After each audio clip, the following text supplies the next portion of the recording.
తాకట్టులో ఉన్న బంగారాన్ని విడిపించి ఆ రోజు ఆన్లైన్ రేటుకే మేము కొంటాం. Sharma gold company. Hello friends, welcome to our channel. ఈ రోజు మనతో ఉన్నారు మన ఫేవరెట్ అయిన BVSR రెడ్డి గారు. సార్తో మాట్లాడతాం. నమస్కారం సార్. శివో సార్, వాస్తు అనేది ఒక మనిషికి రాజయోగం కల్పిస్తుంది అని అంటుంటారు కదా, ఇది ఎవరి జీవితంలో జరిగిందా, జరగబోయే అవకాశాలు ఉన్నాయా? ఇలాంటి ఎగ్జాంపుల్ ఏదైనా మాకు ఇవ్వగలరా? శివో welcome to my home lucky home Vedic Mahavastu and Manisutra. ప్రతి ఇల్లు సిరి సంపదలతో, ధనధాన్యాలతో, ఆయురారోగ్యాలతో తొలతూగాలని ఆ యాగంటి ఉమామహేశ్వరుని ప్రార్థిస్తున్నాను. శివో, ఇక్కడ వాస్తు అన్నది పంచభూతాల మీద ఆధారపడి ఉంటుందని మనం చెప్పుకున్నాం. ఆ పంచభూతాల్లో మనం చూసుకుంటే నీరు, గాలి, నిప్పు, అగ్ని, భూమి, ఆకాశం, ఈ 5. మన బాడీలో ఉన్న కంపోజిషన్స్ కూడా వీటి మీదనే డిపెండ్ ఉంటుంది. బయట భూమి అని అంటే మనం ఉన్నటువంటి ఎర్త్ వేరే గ్రహాలతో పోల్చుకుంటే పంచభూతాలు ఉన్నందుకే మనం జీవించగలుగుతున్నాం. ఓకే. వేరే చోట నీటి కోసం వెతుకుతున్నాం, దొరకట్లేదు. గాలి కోసం వెతుకుతున్నాం, గాలి అసలే లేదు. మొలకెత్తుతుందేమో అనుకున్నాం, నీరు గాలి ఉన్నప్పుడే ఒక మొలక కూడా వస్తుంది. కాబట్టి ఒక సూర్యరశ్మి అన్నిటికీ సమానంగా పడుతుంది అక్కడ. కానీ ఈ పంచభూతాల్లో మిగిలినవి ఏవి అక్కడ లేవు. సో అలాగా మనము ఏమి కావాలి అనే దాన్ని బట్టి ఏ పంచభూతంలో మనం ఉన్నటువంటి ఆ ధాతువును మనం నమ్ముకుని ముందుకు వెళ్తే ఆ పని జరుగుతుంది అనేది వాళ్ళు మనం తెలుసుకుందాం. ఇప్పుడు రాజకీయం ఇప్పుడు చాలా హాట్ టాపిక్గా ఉంది. అందున ఎస్పెషల్లీ మన అంతర్జాతీయ ప్రత్యేక నగరమైనటువంటి హైదరాబాద్లో ఓల్డ్ సిటీ అన్నది చాలా ప్రత్యేక ఆకర్షణగా నిలబడింది. ఎందుకంటే అక్కడ డాక్టర్ మాధవిలత గారికి అక్కడ బీజేపీ ఎంపీ సీట్ ఇవ్వడం అనేది జరిగింది. ఎందుకు అక్కడ అంత ప్రత్యేకత అంటే, అక్కడ కొన్ని దశాబ్దాల నుంచి ఒకటే కుటుంబం అంటే ఓవైసీ గారి కుటుంబమే అక్కడ రాజ్యమేలుతూ వస్తుంది. అవును. అయితే ఇప్పుడు ఆ కోటను బద్దలు కొట్టి మాధవిలత గారు ముందుకు రావాలి అని అంటే ఎటువంటి జాగ్రత్తలు తీసుకోవాలి, ఏమేమి వాస్తు నియమాలు పాటించాలి? పంచభూతాల్లో ప్రధానమైనటువంటివి వాయు ప్లస్ సన్, వీళ్ళిద్దరు అన్నట్టు, ఎయిర్, గాలి. కాబట్టి వీటి రెండింటిని అనుకూలంగా చేసుకుంటే డెఫినెట్గా వాళ్ళు గెలవగలుగుతారు. ఇది 100% సైంటిఫిక్గా కూడా మనము చెప్పవచ్చు. మనం అంటూ ఉంటాం, అదేంటి పంచభూతాల్లో తూర్పుకు ప్రధానమైనటువంటిది ధాతు వాయువు, నార్త్కు వచ్చేసి జలము, తూర్పుకు వచ్చేసి ఇక్కడ వాయువు, ఆగ్నేయంలో వచ్చేసి అగ్ని, నైరుతులు వచ్చేసి భూమి అని అంటే పృథ్వీ, తర్వాత పడమరకు వచ్చేసి ఆకాశతత్వం ఉంటాయి. మీరు వినే ఉంటారు, ఆయన గాలి నడుస్తుంది. లాస్ట్ టైం వైకాపా ఏమన్నారు? ఫ్యాన్ గాలి కొట్టేసింది. ఏమన్నారు? గాలి కొట్టేసింది. అంతే మరి, గాలి అనుకుంటే మేడలు లేపుకెళ్తుంది. ఆ సమయం వాళ్ళకి అనుకూలంగా ఉందండి. అదే అనుకూలంగా అంటే ఎలా ఉంటుంది? మనం చూస్తుంటాం, గాలి పవనాలు వాళ్ళు వీస్తున్నాయి, బీజేపీ గాలి వీస్తుంది. అలాగా మాధవిలత గారు అక్కడ బీజేపీలో విన్నింగ్ అవ్వాలని అంటే ఫస్ట్ రెండు ఆస్పెక్ట్స్. ఫస్ట్ ఆస్పెక్ట్ వాస్తు ఆస్పెక్ట్ చెప్తాను, దాని తర్వాత సైంటిఫిక్ ఆస్పెక్ట్ చెప్తాను. ఫస్ట్ వాస్తు దాంట్లో ఏం చేసుకోవాలంటే మనం తూర్పును నమ్ముకోవాలి. తూర్పు అనగానే ఏం మనకు గుర్తుకొస్తుంది? సూర్యుడు తూర్పును ఉదయిస్తాడు. తూర్పు దిక్కుకు అధిపతి ఎవరు అని అంటే అక్కడ సూర్యుడు ఉంటాడు, ఇంకొకతను ఇంద్రుడు ఉంటాడు. ఇంద్రుడు అనగానే అందరికీ గుర్తు. ఎందుకు ఇంద్రుడు అని అంటే ఆయన స్వర్గానికి అధిపతి, అన్ని భాగభోగ్యాలు అన్నీ ఉంటాయి అని అంటే అటు మనుషులకు అటు దేవతలకు ఒక మధ్యలో మీడియేటర్ మాత్రం ఉంటాడు ఆయన. కాబట్టి అనునిత్యం ఆయన అధికారాన్ని కాపాడుకుంటూ ఉంటాడు. కాబట్టి ఇంద్రయోగం అంటాం మనం చాలా వరకు, రాజయోగం, ఇంద్రయోగం అని అంటాం. అట్లా వీళ్ళిద్దరిని మనం ప్రసన్నం చేసుకోవాల్సి ఉంటుంది. అందులో ఫస్ట్ సూర్యుడు. ఇక్కడ సూర్యుడు మనకు ఏమేమి ఇస్తాడంటే ఆయుహు, ఆరోగ్యం, అధికారం ఇస్తాడు. ఆయుహు అని అంటే మీరు మంచి ఆయుష్ ఇస్తాడు, ఆరోగ్యం, ఇవి రెండు కలిసి ఉంటాయి. ఎవరైతే ఆరోగ్యంగా ఉంటారో వాళ్ళకి ఆయుష్ పెరుగుతుంది. ఆయుర్వేదం అనేది కూడా ఆయుష్ను పెంచేది అని చెప్పేసింది. ఆ వేదాల్లో ఉన్నటువంటి ఒక అంగమే ఆయుర్వేదం. దాంట్లో ఆయుష్ను పెంచేది కాబట్టి ఆయుర్వేదం అయింది. అలాగే ఆయువును పెంచే వాళ్ళు ఎవరయ్యా అని అంటే సూర్యుడు. అధికారాన్ని ఇచ్చేవాడు ఎవరయ్యా అంటే సూర్యుడు. కాబట్టి పేరు ప్రఖ్యాతులు తర్వాత అధికారము ప్లస్ ఆ అధికారం కూడా కాన్స్టెంట్గా నడవాలంటే కూడా సూర్యుడే ఉండాలి. సో ఇలాగా మనము తూర్పు దిక్కును మనము ఎప్పుడు కూడా మోస్ట్ ఇంపార్టెంట్ ఇవ్వాలి. అంటే ఇంట్లో సెంటర్ పాయింట్ను బ్రహ్మస్థానం అంటాం. అక్కడి నుంచి వాళ్ళు ఏ పనికి వెళ్ళినా 4 లేదా 6 అడుగులు ముందు తూర్పు వైపుగా నడవాలి.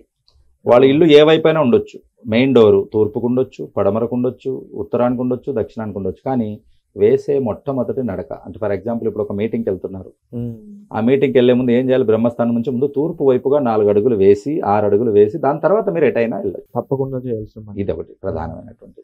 రెండవది ఏం చేసుకోవాలని అంటే మనము మ్యాక్సిమం మనం వేసుకునే డ్రెస్ కూడా ఎదుటి వాళ్ళని ఇంపాక్ట్ చేస్తుంది. చాలా మంది మనం వేసుకునే డ్రెస్ షూని బట్టి మనల్ని ఒక అంచనా వేసుకుంటారు. అలాగా ఎప్పుడు కూడా నూలు దుస్తులు ఎక్కువగా వేసుకోవాలి. నూలు అంటే చాలా ఇష్టం, కాటన్ అంటే చాలా ఇష్టం. మీరు చూసారా, వత్తులు అన్ని దీపాలు దేంతో వెలిగిస్తారు? కాటన్తో వెలిగిస్తారు. ఆ వెలుగు అంటేనే సూర్యుడు అని చెప్తాం, సూర్యుడిలా వెలిగిపోతున్నాడు అని. అలా వెలిగిపోవాలి అని అంటే కంపల్సరిగా సూర్యుడి యొక్క అధికారము, ఆయన యొక్క ఆశీస్సులు మనకు కావాలి. సో ఏం చేయాలి, ఎప్పుడు కాటన్ వైట్గా ఎక్కువగా తీసుకోవాలి. కాటన్ ఎందుకు, సూర్యరశ్మి ఎలా కలర్లో ఉంటుంది? వైట్ కలర్లో ఉంటుంది. కాబట్టి ఇదొకటి. సో వేసుకునే బట్టలు వేసే తొలి 4 లేదా 6 అడుగులు కంపల్సరీగా యూజ్ చేసుకోవాలి. ఇక నెక్స్ట్ మనం చూసుకున్నట్లయితే సూర్యుడికి అర్ఘ్యం ఇవ్వాలి. అర్ఘ్యం అని అంటే తనకి కృతజ్ఞత చెప్పుకోవడం. చాలా మందికి ఇది ఓన్లీ బ్రాహ్మణులే చేస్తారు, ఇది ఓన్లీ శౌచం పాటించే వాళ్ళే చేస్తారు, లేదా పాండిత్యం తెలిసిన వాళ్ళు వేదాలు చదువుకున్న వాళ్ళే చేస్తారని, మామూలు వాళ్ళు చేయకూడదనే అలాంటి తప్పుడు అభిప్రాయం ఉంది. కాదు, సాధారణ మనుషులు పుట్టినప్పటి నుంచి 5 ఏళ్ల తర్వాత అంటే తన నీట్నెస్ ఎవరైతే, శౌచం ఎవరైతే నేర్చుకుంటారో వాళ్ళందరూ కూడా చేయవచ్చు. ఇది ఏమనుకుంటారు మీరు, బస్సులో వెళ్తుంటామండి, ట్రైన్లో వెళ్తుంటాము, ఎవరైనా పొరపాటున కాలు తగిలితే ఏం చెప్తాం? వెంటనే సారీ అని. మీకు చూసారా లేదా, ఇలా మొక్కుతారు, అంటే పొరపాటు అయిందని. తెలియని మనిషి ఎవరో తెలియదు, ఆయనకి అంత కృతజ్ఞతగా మనం సారీ మనం చెప్పినప్పుడు అహర్నిశలు మనకు నిత్యము ఇంత వెలుగు ఇచ్చేవాడు. కరెంటు బిల్లు ఓన్లీ సాయంత్రం 6 నుంచి పొద్దున వరకు చేస్తేనే 10-20 వేలు కరెంటు బిల్లు వస్తుంది. అట్లా ఇంత కరెంటు ఫ్రీగా ఇస్తున్నాడు, ఇంత ఉంది, ఆయనకు మనం థ్యాంక్స్ చెప్పుకునే పద్ధతి అర్ఘ్యం అని. అంటే సూర్య భగవానుడికి ఏమి, ఆయనకు డబ్బు అవసరం లేదు, మీ అధికారం అవసరం లేదు, ఏమీ లేదు. ఏం కావాలి? నీళ్ళు ఇవ్వాలి. ఎందుకు? నిత్యం అగ్నిగోళంలో మండిపోతుంటాడు ఆయన, ఆయనకి ఏం కావాలి? వాటర్ కావాలి. ఆయనకు ఉన్నటువంటి మెటల్ ఏంటంటే కాపర్ అంటే ఇష్టం. కాబట్టి కాపర్ నీళ్ళలో, కాపర్ చెంబులో మనం నీళ్లు తీసుకుని ఆయనకు ఇవ్వాల్సి ఉంటుంది. నేను పర్ఫెక్ట్గా అర్ఘ్యం చేసే పద్ధతి నేను చాలా వీడియోల్లో చెప్పాను. 2 చేతులతో పైకి పెట్టి చేయాలి. అక్కడ 2 సూర్యగాయత్రి మంత్రము, తర్వాత ఓం హ్రీం గుని సూర్య ఆదిత్యం శ్రీం అని ఉంటుంది, ఇది చెప్పాలి. ఆయనకు 12 పేర్లు ఉంటాయి, ఆ 12 పేర్లు చెప్పాలి. సార్ ఇలా చాలా విషయాలు ఉంటూ ఉంటాయి చేసే ప్రక్రియలో. అవును. అయితే ఒక వీడియో ద్వారా కూడా మనం వాళ్ళకి పూర్తి ఇన్ఫర్మేషన్ ఇవ్వలేము. అయితే మీరు ఈ ఇన్ఫర్మేషన్ ప్రాపర్ గా ఎవరికైతే రిక్వైర్మెంట్ ఉందో, ఎవరికైతే అవసరం ఉందో వాళ్ళకి రీచ్ అవ్వాలని ఈ 21 ఏప్రిల్ వర్క్ షాప్ కండక్ట్ చేస్తున్నారని తెలిసి, అది ఎవరి కోసం, దానికి అటెండ్ అవ్వడం ద్వారా వాళ్ళు ఎటువంటి లాభం పొందుతారంటారు? దీని యొక్క ముఖ్య ఉద్దేశం కూడా చెప్తారు. ఈ 21 క్లాస్ అటెండ్ చేసే వాళ్ళందరికీ ముఖ్య ఉద్దేశం ఏంటంటే, ఎవరికైతే డబ్బు కావాలనుకుంటారో వాళ్ళు అటెండ్ అవ్వచ్చు, ఎవరైతే సంపాదించిన డబ్బును నిలబెట్టుకోవాలనుకుంటున్నారో వాళ్ళు అటెండ్ అవ్వచ్చు. ఓకే. అలాగే నిలబెడితే ఏముంటుంది, దాన్ని ద్విగుణీకృతం అని అంటే డబుల్ చేసుకుంటూ వెళ్తారో, కంపౌండింగ్ చేసుకోవాలనుకుంటున్నారో వాళ్ళు అటెండ్ కావచ్చు. ఈ డబ్బును డబుల్ చేసే ప్రాసెస్లో ఏవైనా అబ్స్టకిల్స్ వస్తుంటాయి, ఆ అబ్స్టకిల్స్ వాస్తుది కావచ్చు, లేదా మీకున్నటువంటి పర్సనల్ ఇంపాక్ట్స్ కావచ్చు, వాటిని దూరం చేసుకోవాలనుకునే వాళ్ళు కూడా అటెండ్ కావచ్చు. సో మీరు ఇక్కడ విద్య, ఉద్యోగము, అధికారము, సంపాదన, ఆస్తులు, ఇవి ఏవి కావాలనుకున్నా కూడా మీకు అందులో సూత్రాలు అనేది చెప్పడం జరుగుతుంది. సో ఇది మనము 21 హైదరాబాద్లో ఆన్లైన్ అండ్ ఆఫ్లైన్ చేయడం జరుగుతుంది ఏప్రిల్. నెక్స్ట్ మంత్ అంటే తర్వాత విజయవాడ, వైజాగ్, తిరుపతిలో మనం చేయడం జరుగుతుంది. వివరాలకు కింద కనపడిన నంబర్లకు మీరు చూసుకోవచ్చు. సో ఇక్కడ మనము అర్ఘ్యం గురించి మనం మాట్లాడుకుంటాం. సూర్యుడికి జలం ఇవ్వడం ఏ టైంలో ఇవ్వాలి అనేది చాలా ఇంపార్టెంట్. సూర్యుడికి మీరు చూసారా, ఇప్పుడు భూమి పుట్టి కొన్ని కోట్ల సంవత్సరాలైనా కొన్ని సెకండ్ల తేడాతో కూడా సూర్యుడు లేటుగా రాడు, కరెక్ట్గా ఆయన టైంలో ఆయన వస్తాడు. దాన్ని బట్టి ఏమని నేర్పిస్తా అంటే డిసిప్లిన్. రాజకీయంగా ఎవరు ఎదగాలనుకున్నా వాళ్ళకి కావాల్సింది ఫస్ట్ డిసిప్లిన్. ఇది చంద్రబాబు గారిలో ఎక్కువ కనపడుతుంది. అని అంటే డిసిప్లిన్గా ఉండాలి. టైం అంటే టైం, కరెక్ట్ పర్ఫెక్ట్గా టైం మెయింటైన్ చేయాలి. అలా టైం మెయింటైన్ చేసిన వాళ్ళకి అధికారం త్వరలోనే వస్తుంది. మీరు బాగా గమనించండి, పంక్చువల్గా టైంగా డిసిప్లిన్ చేసిన వాళ్ళకి ఫాస్ట్గా ప్రమోషన్స్ వస్తాయి. అది నథింగ్ బట్ అధికారం. సో ఆ రకంగా అర్ఘ్యం ఇచ్చేటప్పుడు 12 పేర్లు చెప్పాలి, ఇవి 2 చూసుకోవాలి. వీటితో పాటు నెక్స్ట్ మనం చూసుకుంటే సూర్యుడి కంటే మనం ఈస్ట్ను మన గురించి మనం చెప్తున్నాం కదా, ఈస్ట్ యొక్క ధాతువు వాయువు అని చెప్పాం. కాబట్టి అలా వాళ్లకు వాయువు అనుకూలంగా రావాలి. జనాలు టాక్ అని అంటారు, గాలి వీస్తుంది అనేది ఎలా రావాలి, టాక్, మాట గురించి. అలా అనుకూల పవనాలు వీచాలి అని అంటే ఎక్కడి నుంచి వస్తుంది మనకు గాలి? చెట్ల నుంచి వస్తుంది. కాబట్టి చెట్టుకు నీరు పోయాలి. కాబట్టి తూర్పు యొక్క ధాతువు గాలి, మనకు ఆక్సిజన్ ఎక్కడి నుంచి వస్తుంది? చెట్లు ఇస్తున్నాయి. చెట్లు మనకు విషవాయువైన కార్బన్ డైఆక్సైడ్ తీసుకొని మంచి వాయువైన ఆక్సిజన్ ఇస్తున్నాయి. కాబట్టి వాటికి కృతజ్ఞతాపూర్వకంగా సూర్యుడికి జలం ఇచ్చేట్టు చెట్లకు నీరు పోయాలి. ఎరువు కూడా వేయచ్చు, పాసిబిలిటీ ఉంటాయి. నీరు చెట్టుకు పోయాలి. ఏ చెట్టుకు పోస్తే ఎక్కువ ఫలితం ఉంటుంది, వాటిలో కూడా తేడా ఉంటుంది అంటే అన్ని చెట్లకు పోయండి. కానీ ప్రత్యేకంగా టెంకాయ చెట్టుకు పోస్తే అది కల్పవృక్షం ఇంకా ఎక్కువగా ఉంటుంది. కాబట్టి టెంకాయ చెట్టుకు మీరు మామూలు నీరు పోస్తే వాటి స్వీట్ వాటర్ చేసేస్తుంది, టెంకాయ నీళ్ళని చేసేస్తుంది అని అంటే అది దాని యొక్క ప్రత్యేక గుణం. టెంకాయ చెట్టు ఎంగిలి ఫలం కాదు, మిగతా వాడు. అందుకే దాన్ని దైవ ఫలం, లక్ష్మీ ఫలం అంటాం. కాబట్టి అది పూజల్లో ఎక్కువగా మనం దేవుడికి టెంకాయ కొట్టడం, కలశంలో టెంకాయ ఎందుకు పెడతారని అంటే ఒక ఎంగిలితో తయారవ్వదు అది. మనం పండు తిన్న ఏదైతే టెంకాయ వస్తుందో కాయ పెట్టినప్పుడే చెట్టు వస్తుంది. మిగతావన్నీ మనం తిన్న తర్వాత ఉమ్మేస్తే వచ్చిన పళ్ళు. కాబట్టి వేరే వాటితో అది బెస్ట్ అన్నట్టు. సో చెట్లకు నీరు పోయాలి. ఇవి మన వాస్తుపరంగా మనము చేసుకోవాల్సినవి. వీటితో పాటు బయటికి వెళ్ళేటప్పుడు వాళ్ళు బొట్టు నాగసింధూరం అని ఉంటుంది, రైట్? నాగసింధూరం అంటే అరుణోదయం అంటాం చూడండి, రెడ్ కలర్గా మనం వచ్చినప్పుడు మెరూన్ అండ్ రెడ్ మిక్స్ అయి వస్తుంది వచ్చినప్పుడు. అలాంటి బొట్టు మనం పెట్టుకున్నట్లయితే జనాలు ఆకర్షితులు అవుతారు, సమ్మోహనం అవుతారు. మీరు ఒక మీటింగ్లో మాట్లాడేటప్పుడు చాలా మంది మీరు చూస్తుంటారు, రాజకీయ నాయకులందరూ ఒక బొట్టు పెడుతుంటారు, అది నాగసింధూరం. కాబట్టి అలాగా పెట్టుకొని చెప్పడం. సో ఇదంతా మనము వాస్తుకు సంబంధించి చూసుకున్నాం. సో తూర్పు వైపు మనం చూసుకుంటే పబ్లిక్ రిలేషన్స్ ఇస్తుంది, అంటే పబ్లిక్ రిలేషన్స్ బాగున్న వాళ్ళే రాజకీయంగా గెలవగలుగుతారు. తర్వాత ఇక్కడ మనం చూసుకుంటే మార్కెటింగ్ ఇస్తుంది, మీరు మంచిగా మార్కెటింగ్ చేసుకోగలిగితేనే మీరు గెలవగలుగుతారు, ఎమ్మెల్యేగా కానీ ఎంపీగా కానీ. నెక్స్ట్ మనం చూసుకుంటే ఇక్కడ కమ్యూనికేషన్స్, మీకు వాళ్ళకు ఒక గ్యాప్ రాకుండా కమ్యూనికేషన్స్ అంటే సంబంధ బాంధవ్యాలు అంటాం కదా. ఇప్పుడు మోదీ గారు ఎలా ప్రపంచం అంతటితో సంబంధాలు నేర్పుతున్నారు, ఎక్కడ యుద్ధం జరిగినా సైలెంట్గా ఉంటారు, అటు ఊరు ఇటు రైట్? యుద్ధము చేసే వాళ్ళకి వీళ్ళకి మందులు పంపిస్తారు, వాళ్ళకి ఏదైనా కావాలో అది ఇస్తారు, కానీ సపోర్టు ఎక్కడ చేయరు. మనము న్యూట్రల్, వసుదైక కుటుంబం సర్వే జనా సుఖినో భవంతు అంటారు. ఇది వండర్ఫుల్ అన్నట్టు. అది ప్రపంచంలో ఏ కంట్రీకి అర్థం కాక వాళ్ళకు పిచ్చెక్కిపోతుంది ఏంది ఎలా ఉంది. కానీ మీకు తెలుస్తుందో లేదో, ఫ్యూచర్లో విశ్వగురువుగా ఇండియా ఎదగడానికి ఇది ఒక ప్రత్యేక కారణం అవుతుంది. ఇప్పుడు రష్యా ఉక్రెయిన్ రెండు కలిపి మనల్ని అక్కడ పంచాయతీ చేయడానికి రెడీగా ఉన్నాయంటే ఆ వార్ను న్యూట్రిఫై చేయడానికి. సో ఇలాంటి అధికారము రావడానికి కంపల్సరీగా ఇటువంటి మనం వాడుకోవాలి. కమ్యూనికేషన్ అనేది బాగా ఉండాలి అది. సో ఇవి వాస్తుకు సంబంధించింది. ఇంకా రెండవది మనం సైంటిఫిక్ ఇది అని అనుకున్నాం. ఇక ఇక్కడ మనం ఎవరిదైతే చెప్పాలనుకున్నాం, ఇక్కడ డాక్టర్ మాధవిలత గారు గెలవాలి అంటే బీజేపీ సీట్ ఎంపీలో ఓల్డ్ సిటీలో రావాలని అంటే ఇంపాసిబుల్ అని అనుకుంటారు చాలామంది, అన్ని రకాలు పెడతారు. కానీ ఇంపాసిబుల్ను పాసిబుల్ చేసేదే మన శాస్త్రం. అవును, ఎలా చేయొచ్చు? ఒక అనలైటిక్స్ తీసుకుందాం. అక్కడ ఉండే పర్సంటేజ్లో 55% పైగా హిందువులు ఉన్నారు, 42%కు పైగా ముస్లిమ్స్ ఉన్నారు. మరి వాళ్ళే ఎలా గెలవగలుగుతున్నారు? మిగతా అన్ని పర్సెంట్లో సిక్కులు, తర్వాత క్రిస్టియన్స్, జైన్స్ వాళ్ళందరూ ఉన్నారు.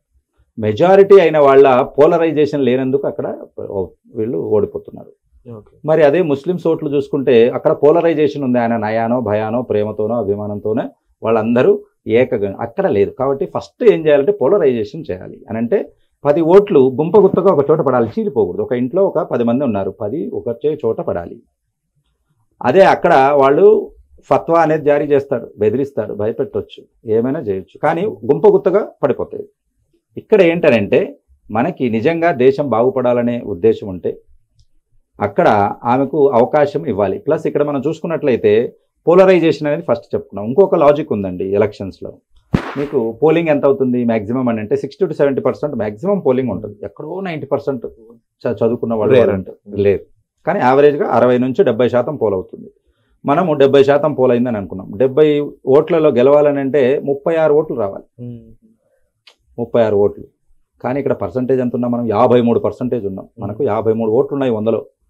53 ఓట్లలో 36 ఓట్లు తెచ్చుకోలేరా? ఈజీగా తెచ్చుకోవచ్చు.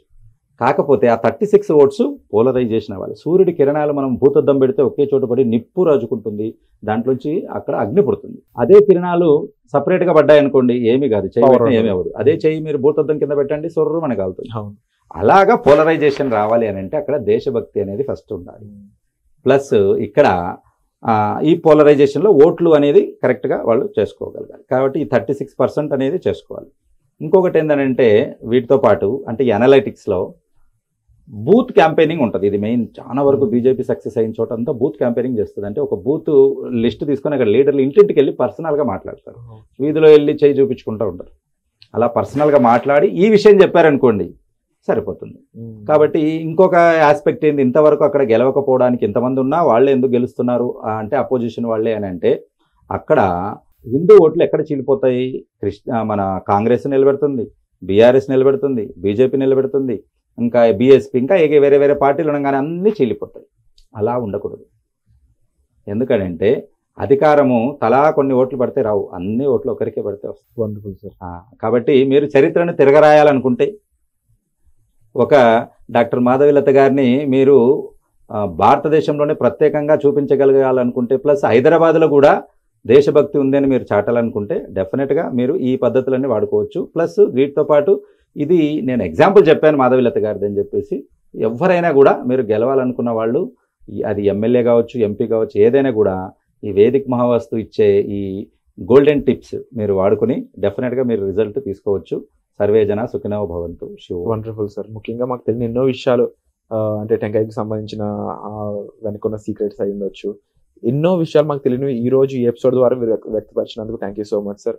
అయితే వాస్తు అనేది నిజంగా ఒక మనిషికి ఏ విధంగా రాజయోగం కల్పిస్తుంది అనడానికి మన శాస్త్రానికి సంబంధించిన విషయాలు, అలాగే సైంటిఫికల్ వేస్, స్ట్రాటజికల్ వేస్ కూడా మాతో షేర్ చేసుకున్నందుకు thank you so much sir. So మీకు సంబంధించి కూడా ఎన్నో రకాల ప్రాబ్లమ్స్ అనేవి ఉంటూ ఉంటాయి, వాటికి సొల్యూషన్ కోసం మీరు ఎదురు చూస్తూ ఉంటుంటారు. అయితే వాటి కోసం 21st ఏప్రిల్న ప్రోగ్రామ్ జరగబోతుంది. హైదరాబాద్లో ఉన్న వాళ్ళు డైరెక్ట్గా వచ్చి అటెండ్ అవ్వచ్చు, లేదు అనుకున్న వాళ్ళు ఆన్లైన్ జూమ్ ద్వారా కూడా మీరు అటెండ్ అయ్యే ఛాన్స్ ఉంది. కాబట్టి దీనికి సంబంధించిన ఇన్ఫర్మేషన్ మీరు డిస్ప్లే అవుతున్న నెంబర్స్ కాల్ చేసి వెంటనే తెలుసుకోవచ్చు. సుమన్ టీవీలో మీ పర్సనల్ అండ్ బిజినెస్ ప్రమోషన్స్ కోసం కింది నెంబర్కి కాంటాక్ట్ చేయండి.